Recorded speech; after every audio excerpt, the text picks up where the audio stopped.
Hi, welcome to our channel where we share the most intriguing stories. John and his family considered the house of their dreams in the suburbs to be an ideal refuge until a new neighbor moved into the house next to them. What started as quiet tension escalated into a chilling conflict with threats, the use of weapons, and the struggle for their safety. This is a fascinating story about resilience, justice, and the restoration of peace. John was an engineer by trade, but at heart, he was a family man who cherished the simple joys of suburban life. He lived with his wife, Emily, and their 11-year-old son, Ryan, in a spacious, well-maintained house in a quiet American suburb. The property, nestled in a friendly neighborhood, boasted a large backyard equipped with a swimming pool, a barbecue area, and a small playground. For John, this home symbolized everything he had worked for: a safe haven for his family, and a place for them to create lasting memories. The backyard was the crown jewel of their home. It wasn't just a patch of grass, it was a sanctuary where Ryan could play freely, Emily could relax with a book, and John could unwind after long hours at work. The pool often became the focal point of summer barbecues and birthday parties, drawing the neighborhood's children to its sparkling waters. Life, for the most part, was peaceful and predictable, just as John preferred it. The neighborhood itself had a reputation for being welcoming and close-knit. Most of the families knew each other by name, and there were plenty of opportunities to bond, whether during weekend barbecues or community events. It was a community where kindness thrived and disagreements rarely went beyond friendly debates about landscaping or seasonal decorations. However, change had recently arrived in the form of a new neighbor. Across the street, in a house that had been vacant for months, a man named Richard had moved in with his wife. Richard was an enigmatic figure, older than most of the residents, with a sharp, watchful demeanor that contrasted starkly with the warmth of the community. Unlike the other neighbors who introduced themselves and quickly formed friendships, Richard and his wife kept to themselves. There were no waves from the porch, no casual chats by the mailbox. Richard's presence loomed silently, adding a peculiar tension to an otherwise harmonious street. John, being the amiable man he was, had initially considered walking over to introduce himself, but each time he thought about it, he hesitated. Something about Richard's stern gaze from his window or the way he seemed to survey the street made John think twice. He decided it was best to give them time to settle in before making any overtures. One evening, as John worked on a new set of lights for the backyard, he couldn't shake the feeling that someone was watching him. Glancing across the street, he caught sight of Richard standing at his upstairs window. Their eyes met briefly before Richard disappeared into the shadows, drawing the curtain shut with a sharp tug. It was a fleeting moment, but it left John unsettled. Still, he brushed it off as paranoia. After all, not everyone shared his enthusiasm for neighborly interactions. Life continued, and the shadow of the new neighbors faded into the background. Emily busied herself preparing for Ryan's upcoming birthday party, meticulously planning every detail to make it special. Ryan, brimming with excitement, counted down the days, eagerly discussing the games and activities he wanted with his friends. For John, the thought of celebrating in their beloved backyard was a welcome distraction from the monotony of daily life, and a chance to cement the happy memories he hoped his son would cherish for years to come. As the day of the party approached, John gave the backyard one last sweep of improvements, trimming the hedges and ensuring the pool sparkled under the late summer sun. The anticipation of laughter, splashes, and joyful chaos filled the air. But as he glanced toward the house across the street, he noticed the curtains in Richard's window slightly ajar, as if someone was peering out. John paused for a moment, the unease creeping back. He shook his head and turned back to his work. This was supposed to be a joyous occasion, a celebration of family and friendship. Whatever unease Richard's presence stirred, John was determined not to let it ruin Ryan's special day. The long-anticipated day of Ryan's 11th birthday party arrived with a burst of summer sunshine. The backyard was transformed into a lively paradise of color and laughter. Balloons swayed gently in the breeze, streamers crisscrossed the fence, and a cheerful banner reading, "Happy Birthday, Ryan," hung proudly above the patio. The pool sparkled invitingly under the sun, while the smell of sizzling burgers and hot dogs wafted from the barbecue. Emily flitted about, making sure every detail was perfect, while John, a proud father, played host with an easy smile. Ryan's friends arrived in pairs and groups, their excited chatter filling the air as they dashed toward the pool. The children splashed and laughed, their carefree energy contagious. The parents who had come along settled into chairs around the patio, exchanging pleasant conversations and enjoying the festive atmosphere. For John, the sight of his son beaming with happiness was enough to make all the effort worthwhile. He felt a swell of pride as he watched Ryan lead his friends in a game of tag around the pool. As the celebration gained momentum, John noticed something that made his stomach tighten. Across the street, behind the sheer curtains of his upstairs window, Richard stood silently, watching the festivities. His face was impassive, but the intensity of his gaze made John uncomfortable. He considered waving, perhaps even inviting Richard over to join the fun, but something about the man's demeanor made him think better of it. Richard's unblinking stare wasn't that of a curious neighbor. It felt invasive, almost hostile. John decided to let it go, focusing instead on the party. However, the uneasy feeling lingered, a shadow over the otherwise sunny afternoon. Emily approached, a tray of lemonade in hand, and leaned in to whisper, "Is it just me, or is he watching us again?" John nodded slightly, his eyes flicking back to the window. "Just ignore it," he murmured. "This day is about Ryan. Let's not let anything ruin it." But the shadow proved impossible to ignore.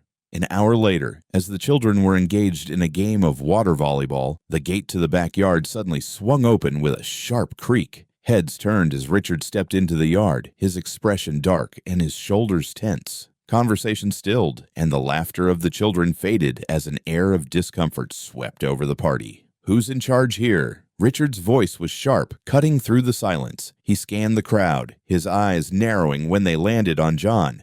"I need to speak with you. Now." John stepped forward, his heart racing but his voice calm. "Richard, what's the problem? We're just having a birthday party for my son." "The problem?" Richard snapped, gesturing toward the pool. "Is this racket. The noise, the screaming kids. It's a disgrace. I can hear it from my house, and I won't tolerate it." John blinked, taken aback by the outburst. "It's just a party, Richard. It'll be over in a couple of hours. I'm sorry if it's bothering you, but it's a special day for my son." Richard's glare intensified. "That's not good enough. You need to shut this down. Now." The tension was palpable. Parents exchanged nervous glances, while Emily gently ushered the children toward the far end of the yard, trying to shield them from the confrontation. John, unwilling to escalate the situation but determined to stand his ground, kept his voice steady. "Richard, I understand your frustration, but this is my property. We're not doing anything wrong." Richard's lips thinned into a harsh line. Without another word, he turned on his heel and marched out, slamming the gate behind him. The party resumed, but the carefree atmosphere was gone. A sense of unease settled over the guests as if Richard's presence had cast a long shadow over the celebration. Just as everyone began to relax again, the gate creaked open once more. This time, Richard returned with something that made John's blood run cold, a pistol gripped tightly in his hand. The murmurs ceased abruptly. Emily's face drained of color as she discreetly reached for her phone, dialing 911 under the table. Richard pointed the gun toward the ground but kept it visible as he growled, "I told you to shut it down. Do it, now." John felt a rush of adrenaline as he tried to calm the situation. "All right, Richard, we'll end it. Just put the gun down." He raised his hand slightly, signaling compliance while silently urging Emily to act quickly. Guests began gathering their belongings, and the children were quietly ushered toward the house. Under the weight of Richard's furious glare, John began dismantling the party piece by piece. What had started as a joyous occasion was now an ordeal of fear and tension. Every moment stretched painfully as they awaited the arrival of the police. The air in the backyard was thick with tension as John continued packing up the remnants of Ryan's party under Richard's watchful gaze. The pistol in Richard's hand, though pointed at the ground, was a stark reminder of the danger. Emily remained inside with the children, trying to keep them calm and away from the windows. Several of the parents had already left, hurriedly ushering their children to safety. Those who stayed lingered near the edges of the yard, too nervous to leave, but unwilling to confront the situation directly. John kept his movements deliberate and slow, folding chairs and gathering tablecloths. His every motion felt scrutinized by Richard, who loomed near the gate, his fingers tightening around the weapon with every loud clatter or accidental laugh from the house. "I told you this was unacceptable," Richard growled, his voice low and menacing. "You think you can do whatever you want because it's your property, but you don't own everything." John glanced at him carefully. "I'm cleaning up, just like you asked. No need for this to get out of hand," he said, his voice steady despite the pounding in his chest. He needed to buy time, knowing the police were on their way. Emily had slipped him a subtle nod through the window, a signal that she had successfully called for help. Minutes dragged by like hours. Richard began pacing along the fence line, muttering to himself, his paranoia and agitation building. "You people think you can take what's mine," he hissed. "This pool, that yard, it's not yours. It's mine. Always has been." John froze, gripping a stack of paper plates in his hands. "Richard," he said gently, trying to reason with him, "I have all the paperwork. This is my property. There's been no mistake." "Liar!" Richard barked, his voice cracking with rage. He took a step forward, raising the gun slightly, and John's heart leapt into his throat. "You and your noise, your mess, your lies. I've had enough." At that moment, a distant wail of sirens pierced the air. Richard's head snapped toward the street, his face twisting with frustration. The tension broke as two police cars screeched to a stop outside the property. Officers spilled out, weapons drawn, shouting commands. "Drop the weapon! Hands in the air!" an officer ordered, his voice sharp and authoritative. For a terrifying moment, Richard hesitated, his eyes darting between John and the police. Then, as the officers moved closer, he slowly lowered the gun and let it clatter to the ground. He raised his hands, trembling with a mix of rage and resignation. The police quickly moved in, cuffing him and leading him away from the yard as neighbors peeked from behind curtains and doors, their expressions a mixture of shock and relief. John exhaled deeply, his knees threatening to buckle under the weight of the ordeal. Emily rushed out of the house and embraced him tightly, tears streaming down her face. The nightmare was over, but the impact of the events would linger in their minds and hearts for a long time. The birthday party, once a celebration of joy, had turned into a harrowing experience they would never forget. The immediate danger had passed, but the aftermath of the incident with Richard left a deep scar on John and his family. That evening, after the police escorted Richard away, the backyard, once a symbol of joy, felt more like a crime scene. Scattered chairs, deflated balloons, and half-eaten birthday cake served as haunting reminders of the celebration that had turned into a nightmare. John sat in the living room, his hands trembling as he replayed the events over and over in his mind. Emily, though shaken, took charge, ensuring Ryan and the other children understood they were safe. Despite her efforts, Ryan clung to her, frightened by the memory of Richard's rage and the sight of the gun. "Why did he do that, Dad?" Ryan asked quietly, his voice breaking. John struggled to find an answer, knowing he had none that could ease his son's fears. The following day, the family hoped for some semblance of normalcy. Yet, the ordeal was far from over. Richard, now released on bail, returned to his home, and the sight of him pacing in his yard only amplified the family's unease. Emily insisted they install additional security measures, and John agreed. Within days, a professional team set up surveillance cameras around the property, and the family started locking doors and windows at all times, a stark departure from the trust they had once felt in their neighborhood. However, Richard was not content to let the matter rest. Letters began appearing in John's mailbox, their tone alternating between accusatory and threatening. Richard claimed the property line had been improperly drawn, and that part of John's backyard, including the pool, belonged to him. He accused John of theft and warned of legal action if the family didn't correct the mistake.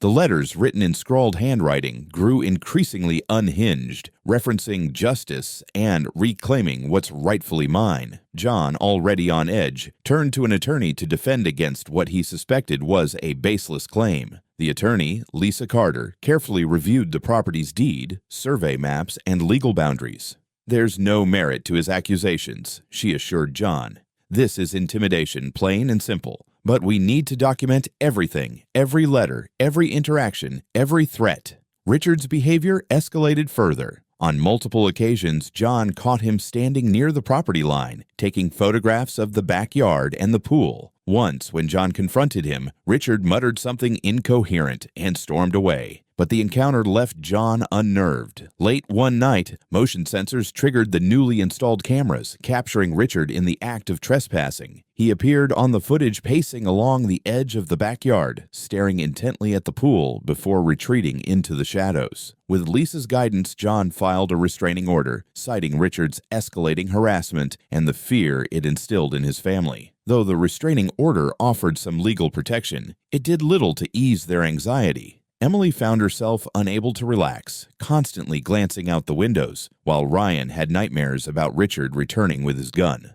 The conflict began to affect their daily lives. Emily avoided spending time in the backyard, once her favorite retreat. Ryan no longer invited friends over, afraid of what might happen. Even John, who prided himself on maintaining calm under pressure, felt the strain. He found himself second-guessing every decision and questioning whether they could ever feel safe again in their own home. Meanwhile, Lisa worked diligently to build a case against Richard, gathering witness statements from neighbors and compiling the security footage. Several neighbors, emboldened by John's determination, came forward to share stories of their own encounters with Richard's erratic behavior. Slowly but surely, a picture of a dangerous and unstable individual began to emerge, one that strengthened John's resolve to see the matter through to the end.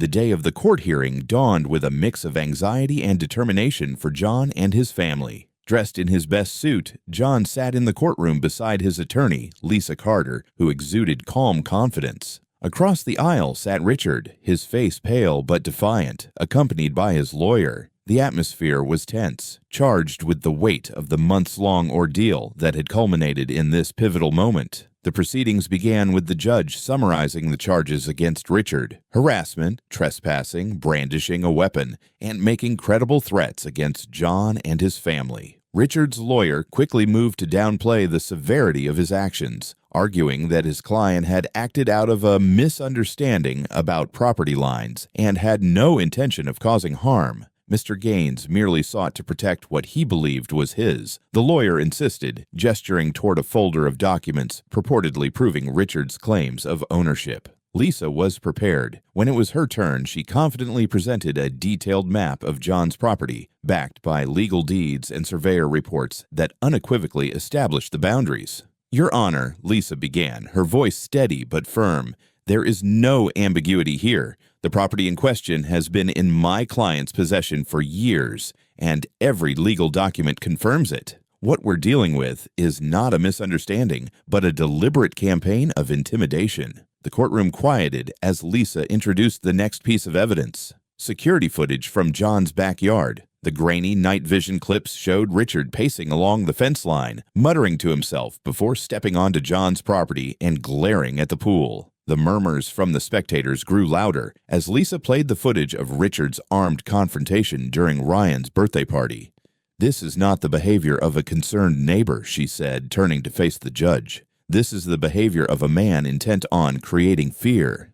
Richard's lawyer attempted to counter by questioning John's character, implying that the family had exaggerated their claims to vilify Richard. But Lisa dismantled the argument with testimonies from neighbors who had witnessed Richard's outbursts and erratic actions. "These are not isolated incidents," she declared. "They form a clear pattern of harassment that has deeply impacted my client's family and the community."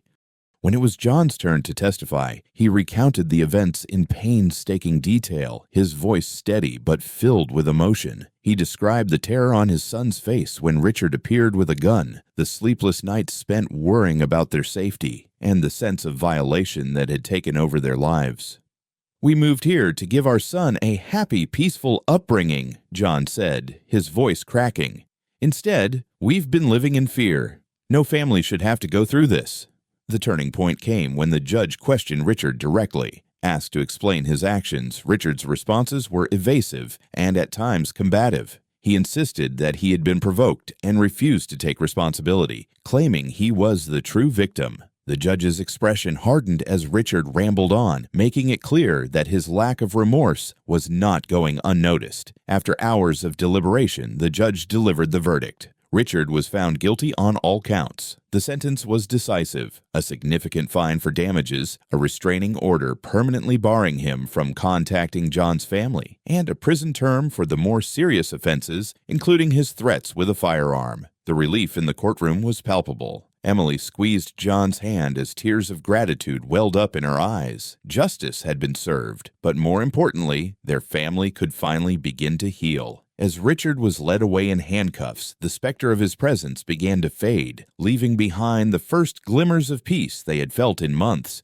As the courtroom emptied, John and Emily sat in silence for a moment, letting the reality of the verdict sink in. For months, their lives had been overshadowed by fear and anxiety, but now, with Richard convicted and facing jail time, they felt an overwhelming sense of relief. Emily leaned against John, her voice trembling as she whispered, "It's finally over." John nodded, holding her hand tightly, yet deep down he knew the road to normalcy would take time. Over the next few weeks, the family began the slow process of reclaiming their lives. The first step was addressing the physical and emotional scars left behind. John hired a landscaping crew to restore their backyard to its former glory, removing any reminders of the conflict. The deflated balloons and broken decorations from Ryan's ill-fated birthday party were replaced with vibrant flowers and new patio furniture. The pool, once the center of so much tension, sparkled invitingly again under the summer sun. Emily focused on helping Ryan regain his confidence. She arranged playdates with his friends and planned small gatherings to slowly reintroduce joy to their home. At first, Ryan was hesitant, often glancing nervously at the house across the street. But when the for sale sign appeared in Richard's front yard, signaling that his wife had decided to leave the neighborhood, Ryan began to relax. The Gaines family's departure brought an end to the chapter of fear that had gripped the community. Support from neighbors played a crucial role in the healing process. Many stopped by to check on John and Emily, offering kind words and homemade meals. One evening, a group of neighbors gathered in the backyard for a casual barbecue, a symbolic act of solidarity that reaffirmed the sense of community they had all fought to protect. For John, this simple act of coming together meant more than words could express. It reminded him why they had chosen this neighborhood in the first place. John and Emily also sought therapy to process the trauma, both for themselves and for Ryan. The sessions helped them rebuild their sense of security and restore their trust in the world around them. Slowly but surely, laughter returned to their home, and their backyard once again became a place of joy and togetherness. One evening, as the family sat by the pool watching the sunset, Ryan turned to his parents and asked, "Can we have another party for my birthday next year?" Emily smiled, her eyes meeting John's. "Of course," she said. "We'll make it the best one yet." For the first time in months, John felt a deep, unshakable peace. The backyard that had once symbolized conflict now represented resilience, hope, and the strength of a family that had weathered the storm together. In that moment, with the soft glow of the setting sun reflecting off the water, John realized they were no longer defined by the fear of the past, but by the promise of the future. Months had passed since the court's verdict, and the neighborhood had settled back into its usual rhythm. The house across the street, once a source of dread, now stood empty, its for sale sign swaying in the breeze. The absence of Richard and his family brought a palpable sense of relief, not just to John's household, but to the entire community. It was as if a dark cloud had finally lifted, revealing the vibrant, connected neighborhood they had always cherished. For John, the experience was a profound reminder of the strength it took to protect his family and home. The backyard, once marred by memories of fear, had been fully restored, not just physically, but emotionally. It had become a sanctuary again, a place where Ryan could laugh freely, Emily could relax, and John could reflect on the resilience they had all shown. One evening, as John sat by the pool, he allowed himself a moment of quiet contemplation. The journey they had endured had tested them in ways he never could have imagined. The fear, the confrontation, the legal battle. It had all left scars. But those scars, he realized, were a testament to their determination to stand their ground and reclaim their peace. The community, too, had grown stronger. Neighbors who had once exchanged only polite greetings now stopped to chat, sharing stories of how they had supported one another during the ordeal. John had become something of a local hero, not because he sought attention, but because his courage had inspired others to value their own rights and security. On Ryan's next birthday, the family hosted a modest celebration in their backyard. It wasn't as elaborate as the one before, but it was perfect in its simplicity. As friends and neighbors gathered, laughing and enjoying the warmth of the day, John looked around and felt a deep sense of contentment. The fear and uncertainty of the past no longer loomed over them. Instead, the space was filled with the joy and love they had fought so hard to protect. As the sun dipped below the horizon, casting the backyard in golden light, John smiled. His home was more than just a house or a piece of land. It was a symbol of resilience, a reminder that even in the face of darkness, they had found their way back to the light. And in that moment, surrounded by family and friends, he knew they had truly moved forward, stronger and more united than ever before.